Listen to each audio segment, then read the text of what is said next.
Today, I want to talk to you about the benefits of a DIY facial using aloe vera and rosewater for better hydration. Aloe vera is known for its soothing and moisturizing properties, making it the perfect ingredient to hydrate and nourish your skin. When combined with rosewater, which is a natural toner and hydrator, you have a powerful duo that can leave your skin feeling refreshed and rejuvenated. To create this DIY facial, start by mixing equal parts of aloe vera gel or aloe vera powder, whichever is available, and rosewater in a small bowl.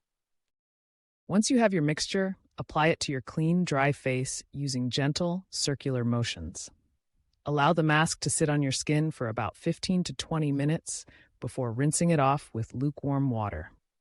Not only will this facial leave your skin feeling hydrated and refreshed, but it can also help to reduce inflammation and redness, making it perfect for those with sensitive skin.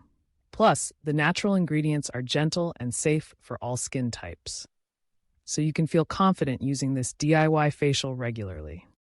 So if you're looking for a simple and effective way to boost hydration and give your skin a healthy glow, give this DIY facial a try.